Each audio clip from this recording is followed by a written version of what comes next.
നമ്മുടെ MiG-21 വിമാനങ്ങൾ decommission ചെയ്യുകയാണ്. അപ്പോൾ ആവശ്യം ഉയരുന്നുണ്ട് നമ്മുടെ വ്യോമസേനയെ ശക്തിപ്പെടുത്താൻ വേണ്ടിയിട്ട് കൂടുതൽ സ്ക്വാഡ്രണുകളൊക്കെ വേണ്ടതുണ്ട് എന്നുള്ളത്.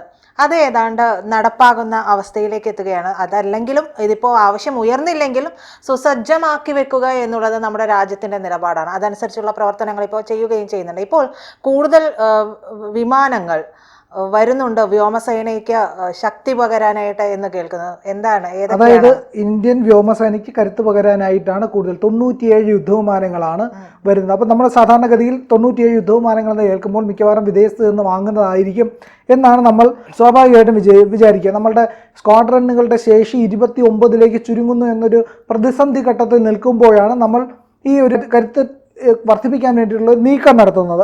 പ്രധാനമന്ത്രി നരേന്ദ്രമോദിയുടെ മേക്ക് ഇൻ ഇന്ത്യ പദ്ധതിയുടെ ഭാഗമായിട്ടുള്ള ഒരു പദ്ധതിയാണ് ഈ പറയുന്ന പുതിയ ലഘു പോർവിമാനങ്ങൾ നമ്മൾക്ക് ഒരുക്കുന്നത് എന്നുള്ളതാണ്. ഇതിനായിട്ട് തേജസ് മാർക്ക് 1A ഫൈറ്റർ ജെറ്റുകളാണ് വാങ്ങാൻ കേന്ദ്ര സർക്കാർ തീരുമാനിച്ചിരിക്കുന്നത്. 62,000 കോടി രൂപയുടെ യുദ്ധവിമാനങ്ങളാണ് വാങ്ങുക എന്നുള്ളതാണ്. ഹിന്ദുസ്ഥാൻ എയറോനോട്ടിക്സ് ലിമിറ്റഡ് ആണ്, അതായത് HAL ആണ് യുദ്ധവിമാനങ്ങളുടെ നിർമ്മാണ ചുമതല ഏറ്റെടുത്തിരിക്കുന്നത്. അപ്പോൾ 83 ഫൈറ്റർ ജെറ്റുകൾ നിർമ്മിക്കുന്നതിനുള്ള കരാർ നമ്മൾ മുൻപ് കൊടുത്തിരുന്നു. അതിന് ഏതാണ്ട് 43,000 കോടി രൂപയിലേറെയാണ് ചെലവഴിക്കാനായിട്ട് തീരുമാനിച്ചിരിക്കുന്നത്. MiG-21 വിമാനങ്ങൾക്ക് പകരം പ്രജിത പറഞ്ഞതുപോലെ തന്നെയാണ്, അതിന് പകരമായിട്ടാണ് ഇത് വാങ്ങുന്നത് എന്നൊരു കാര്യം കൂടിയുണ്ട്.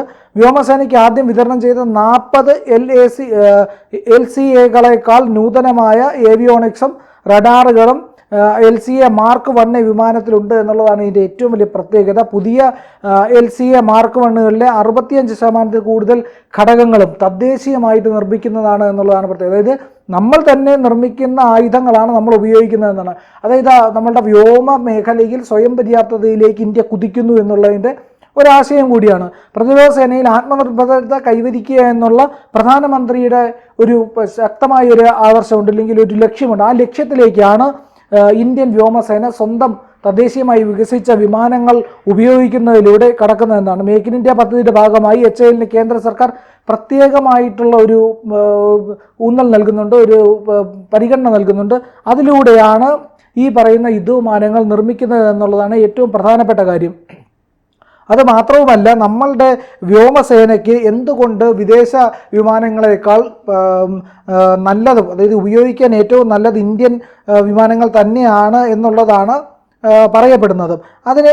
ഇതിൻ്റെ മറ്റൊരു കാര്യം എന്ന് പറഞ്ഞു കഴിഞ്ഞാൽ 200 LAC വിമാനങ്ങൾ അടുത്ത ഘട്ടത്തിൽ ഫൈറ്റർ ജെറ്റുകളും 5ാം തലമുറ അഡ്വാൻസ്ഡ് മീഡിയം കോമ്പാക്ട് എയർക്രാഫ്റ്റുകളും നിർമ്മിക്കാനുള്ള ഓർഡറുകൾ HALന് കൊടുത്തിട്ടുണ്ട് എന്നുള്ളതാണ്. അപ്പോൾ ഇപ്പോൾ വരുന്നത് മാത്രമല്ല, കൂടുതൽ യുദ്ധവിമാനങ്ങൾ ഹെലികോപ്റ്ററും എല്ലാം തന്നെ HAL വഴി നമ്മളുടെ സേനയുടെ ഭാഗമാകുന്നു എന്നുള്ളതാണ്.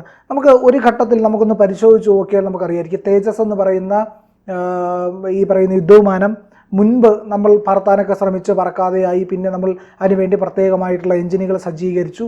അതിന് വേണ്ടിയിട്ട് വിദേശത്ത് നിന്നൊക്കെ എഞ്ചിനെ കൊണ്ടുവന്നിട്ടാണ് നമ്മളതിനെ പറത്തുന്നത്, അതിനെ ഉപയോഗിക്കുന്നത്. അപ്പോൾ തേജസ് യുദ്ധവിമാനങ്ങൾ നമ്മളുടെ ഒരു അഭിമാന ഘടകമാവും ഭാവിയിൽ. അതായത് നമ്മൾ ഈ ടെക്നോളജി കൈവരിച്ചു കൊണ്ടിരിക്കുകയാണ്, അതായത് യുദ്ധവിമാനത്തിൻ്റെ എഞ്ചിൻ നിർമ്മിക്കുന്നതിൻ്റെ നൂതനമായ ശേഷി. അപ്പം നമ്മൾ 6ാം തലമുറ യുദ്ധവിമാനത്തിൽ ലക്ഷ്യം വെച്ചാണ് ഇപ്പോൾ മുന്നോട്ട് പോകുന്നത്. നമ്മൾ ആലോചിക്കുക, 5ാം തലമുറ യുദ്ധവിമാനങ്ങൾ തന്നെ നമ്മൾ ഇതുവരെ നിർമ്മിച്ചിട്ടില്ല. അപ്പോൾ എങ്ങനെയാണ് 6ാം തലമുറ യുദ്ധവിമാനമെന്ന്? അപ്പോൾ അതിൻ്റെ ഒരു പദ്ധതി ഇന്ത്യ നടപ്പിലാക്കുന്നത് എങ്ങനെയെന്ന് ചോദിച്ചാൽ, അത് ലോക രാജ്യങ്ങൾക്ക് തന്നെ, അമേരിക്ക തന്നെ അതിനെ പറ്റിയിട്ട് വലിയ രീതിയിൽ അതിശയം പ്രകടിപ്പിച്ചു എന്നാണ് ഡിഫൻസ് സൈറ്റുകളെല്ലാം വ്യക്തമാക്കുന്നത്. അതിൻ്റെ കഥ ഇങ്ങനെയാണ്. അതായത് ഇന്ത്യ 5ാം തലമുറ യുദ്ധവിമാനങ്ങൾ നിർമ്മിക്കുകയാണ്, നമുക്കറിയാമല്ലോ. അതിലേക്കാണ് ഇന്ത്യ ലക്ഷ്യം വെച്ചിരിക്കുന്നത്. അപ്പോൾ ഈ നിലവിലുള്ള വിമാനങ്ങൾ ഏതാണ്ട് 4.5 ഒക്കെയാണ്, ജനറേഷനിലൊക്കെ ഉള്ളതൊക്കെയാണ്. പക്ഷേ നമ്മൾ Su-57 വാങ്ങുന്ന 5ാം തലമുറ അതിഗംഭീരമായിട്ടുള്ള യുദ്ധവിമാനങ്ങളാണ് റഷ്യയിൽ നിന്ന് നമ്മൾ വാങ്ങുന്നത്. അതോടൊപ്പം തന്നെ ഫ്രാൻസിൻ്റെ റഫാൽ അടക്കമുള്ള യുദ്ധവിമാനങ്ങളും ഇന്ത്യയുടെ കൈവശമുണ്ട്. ഇന്ത്യ അത് കൂടുതൽ അതിൻ്റെ സോയ്സ്കി അടക്കം അവർ തരാമെന്ന് പറയുന്നുണ്ട്. അപ്പോൾ കൺട്രി ടു കൺട്രി, അതായത് ഇന്ത്യയും ഫ്രാൻസും തമ്മിലുള്ള ഡയറക്റ്റ് ഡീലായിട്ട് അത് മാറുന്നുമുണ്ട്. അപ്പോൾ അങ്ങനെയാണ് ഇന്ത്യ അതിനെ സമീപിക്കുന്നത് എന്നുള്ളതും കൂടുതൽ വ്യക്തമായിട്ട് കാര്യം. അപ്പോൾ അങ്ങനെ ഇന്ത്യ ഈ പറയുന്ന യുദ്ധവിമാനങ്ങൾ അവിടെ നിന്ന് വാങ്ങുമ്പോൾ സോയ്സ്കി അവർ തരാൻ നിർബന്ധിതമാവും, അവർ തരികയും ചെയ്യും. അതുപോലെ തന്നെ Su-57 അധികം വൈകാതെ തന്നെ ഒരു 3-4 വർഷത്തിനുള്ളിൽ തന്നെ ഇന്ത്യയുടെ കൈവശം 5ാം തലമുറ യുദ്ധവിമാനത്തിൻ്റെ ടെക്നോളജി പൂർണ്ണമായിട്ടും ഉണ്ടായിരിക്കും. നമ്മൾ 5ാം തലമുറ യുദ്ധവിമാനം സ്വന്തമായി നിർമ്മിക്കുകയും ചെയ്യും. അതവിടെ നിൽക്കുമ്പോൾ നമ്മൾ അതിന് മുൻപേ തന്നെ ഇപ്പോൾ തന്നെ നമ്മൾ 6ാം തലമുറ യുദ്ധവിമാനത്തിലുള്ള ഗവേഷണം ആരംഭിച്ചു കഴിഞ്ഞു എന്നുള്ളതാണ്. നമ്മൾ 4 വർഷത്തിനുള്ളിൽ 5ാം തലമുറയുടെ ടെക്നോളജി കൈവരിച്ചു കഴിഞ്ഞാൽ 6ാം തലമുറയിലേക്ക് കടക്കാൻ വലിയ പ്രയാസമുണ്ടാവില്ല. 2032 6ാം തലമുറ യുദ്ധവിമാനങ്ങൾ ഇന്ത്യയിൽ തദ്ദേശീയമായി നിർമ്മിച്ച് പുറത്തിറങ്ങിയിരിക്കും എന്നുള്ളൊരു ലക്ഷ്യമാണ്. അപ്പോൾ നമ്മൾക്കത് കഴിയുമോ ഇല്ലേ എന്നൊക്കെ ഇപ്പോഴേ ആശങ്കപ്പെട്ട് ആദ്യം 5ാം തലമുറ നിർമ്മിക്കൂ എന്നൊക്കെ പറയുന്നവർക്കുള്ള മറുപടി എന്ന് പറഞ്ഞാൽ അത് 2032 വരും. ഇതാ നമ്മൾ 6ാം തലമുറ യുദ്ധവിമാനം ഉണ്ടാക്കിയിരിക്കുന്നു. 6ാം തലമുറ യുദ്ധവിമാനത്തിന് വരുന്ന പ്രത്യേകതകൾ എന്ന് പറഞ്ഞാൽ അതിൻ്റെ സ്റ്റെൽത്ത് ശേഷി മാത്രമല്ല, ഈ പറയുന്ന റഡാർ സംവിധാനങ്ങളെ കബളിപ്പിക്കാൻ കഴിയുന്ന ശേഷി മാത്രമല്ല, ഒരുപാട് നൂതനമായിട്ടുള്ള AI സാങ്കേതിക വിദ്യ ഉപയോഗിച്ചുകൊണ്ടുള്ള ആക്രമണ ശേഷി ഈ വിമാനങ്ങൾക്കുണ്ടാകും എന്നുള്ളത്. 5ാം തലമുറയിൽ തന്നെ AI ഒരു പരിധി വരെയാണുള്ളത്, പൂർണ്ണമായിട്ടും അതായിട്ടില്ല. അപ്പോൾ ഇന്ത്യ ലക്ഷ്യം വയ്ക്കുന്നത് ലോകോത്തരമായിട്ടുള്ള ആയുധ നിർമ്മാണത്തിന് വേണ്ടിയിട്ടാണ്.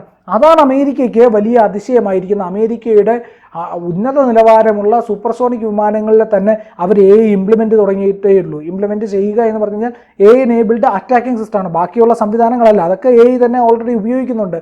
അറ്റാക്കിംഗ് സിസ്റ്റമാണ്. ഇന്ത്യ അതിലേക്കാണ് ലക്ഷ്യം വയ്ക്കുന്നത്. അതായത് ഒരു യുദ്ധവിമാനമോ ഒരു മിസൈലോ നമ്മുടെ യുദ്ധവിമാനത്തിനെ പിന്തുടർന്ന് വരികയോ ഏതെങ്കിലും തരത്തിൽ ആക്രമിക്കാൻ ശ്രമിക്കുകയോ ചെയ്താൽ സ്വാഭാവികമായി തന്നെ തിരിച്ചാക്രമിക്കാനുള്ള ഒരു സാങ്കേതിക വിദ്യ നമ്മളുടെ വിമാനങ്ങളിൽ ഉണ്ടാകും. ഇപ്പോൾ നമുക്കറിയാമല്ലോ, നമ്മളുടെ വിമാനത്തിന് നേരെ ഒരു സർഫസ് ടു എയർ മിസൈൽ വരികയാണെങ്കിൽ അതിനെ പ്രതിരോധിക്കുന്നത് പൈലറ്റ് തന്നെയാണ് അതിനുള്ളിൽ നിന്നുകൊണ്ട്. പക്ഷേ അല്ലാതെ ഈ വരുന്ന യുദ്ധവിമാനത്തിനെയോ ഇല്ലെങ്കിൽ ഹെലികോപ്റ്ററിനെയോ ഇല്ലെങ്കിൽ ഒരു മിസൈലിനെയോ കണ്ടെത്തി അത് ഇന്ന മാർഗം വരുന്നുണ്ടെന്നും അതിനെ എങ്ങനെ പ്രതിരോധിക്കാമെന്ന് കണ്ടെത്തി കൃത്യമായി ആക്രമിക്കുന്ന ഒരു സംവിധാനം, അത് AI നിയന്ത്രിതമായിട്ടുള്ളത് നിർമ്മിക്കുന്നു എന്നുള്ള അതിലേക്ക് ഇന്ത്യ ലക്ഷ്യം വയ്ക്കുന്നു എന്നാണ്. അപ്പോൾ ഇന്ത്യ വളരെയധികം മുന്നിൽ കണ്ടുകൊണ്ട്, അതായത് ഇനി വരാനിരിക്കുന്ന കാലത്തെ കണ്ടുകൊണ്ടുള്ള നിർമ്മാണ പദ്ധതിക്ക് തുടക്കം കുറിക്കുന്നു.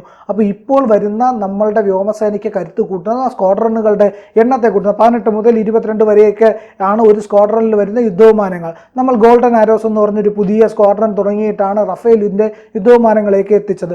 അതുപോലെ തന്നെ ബാക്കിയുള്ള യുദ്ധവിമാനങ്ങളും ഇന്ത്യക്ക് മുതൽക്കൂട്ടാവാനായിട്ട് വരുന്നുണ്ട്.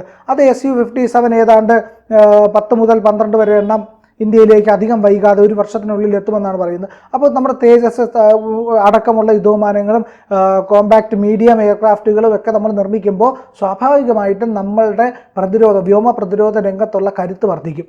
നമ്മുടെ ഈ പറയുന്ന സ്ക്വാഡ്രനുകളുടെ എണ്ണം കൂടും. ആ എണ്ണം കൂടുമ്പോൾ കൃത്യമായ സ്ക്വാഡ്രൻ വിന്യാസം നടക്കും. ആ വിന്യാസം ഏത് തരത്തിലുള്ള ആക്രമണങ്ങളെ പ്രതിരോധിക്കാൻ കഴിയും. അപ്പോൾ Su-57 ഒക്കെ നമ്മൾ വാങ്ങുമ്പോൾ അമേരിക്ക അടക്കമുള്ള രാജ്യങ്ങൾ പറയുന്നുണ്ട് നിങ്ങൾ F-35 വാങ്ങുന്നുള്ളത്. അപ്പോൾ F-35 വലിയ ദോഷഫലങ്ങളുണ്ട്. അതായത് ദീർഘകാല ഉപയോഗത്തിന് അത് കഴിയില്ല എന്നുള്ളത്. നമ്മൾ മിഗും മിറാഷും ഒക്കെ നമ്മൾ ഉപയോഗിക്കാൻ തുടങ്ങിയിട്ട് ഏതാണ്ട് 50 കൊല്ലത്തോളമൊക്കെ ആകുന്നു. 50 കൊല്ലത്തിന് മേലെയായിട്ട് നമ്മളത് ഉപയോഗിക്കുന്നുമുണ്ട്.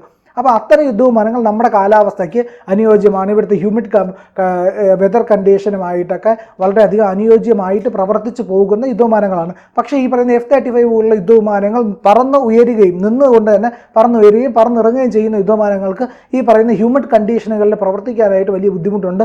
അതുകൊണ്ടാണത് ഏതാണ്ട് ഇന്ത്യയുടെ തീരത്ത് വെച്ചിട്ട് പണിമുടക്കിയത്. ഇപ്പോൾ ജപ്പാനിൽ പണിമുടക്കിയിരിക്കുന്നത്. അപ്പോൾ ഇന്ത്യ തദ്ദേശീയമായി വികസിപ്പിക്കുന്ന യുദ്ധവിമാനങ്ങൾ മുതൽക്കൂട്ടാകുന്നത് ഇത്തരം യുദ്ധവിമാനങ്ങൾ, വിദേശ നിർമ്മിതമായ യുദ്ധവിമാനങ്ങൾക്ക് ഇവിടെ പ്രാധാന്യമില്ലാതാകുന്നത് കൂടി കൊണ്ടാണ്. പക്ഷേ നമുക്ക് ഉപയോഗമുള്ള രാജ്യങ്ങളുടെ നമ്മൾ സ്വീകരിക്കുകയും ചെയ്യുന്നു, തദ്ദേശീയമായി വികസിപ്പിക്കുകയും ചെയ്യുന്നു.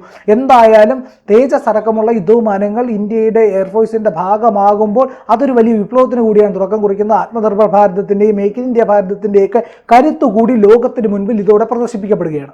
കൂടുതൽ വാർത്തകളും വിശേഷങ്ങളും നിങ്ങളിലേക്ക് എത്താൻ ABC മലയാളം സബ്സ്ക്രൈബ് ചെയ്യുക, ബെൽ ബട്ടണും അമർത്തുക.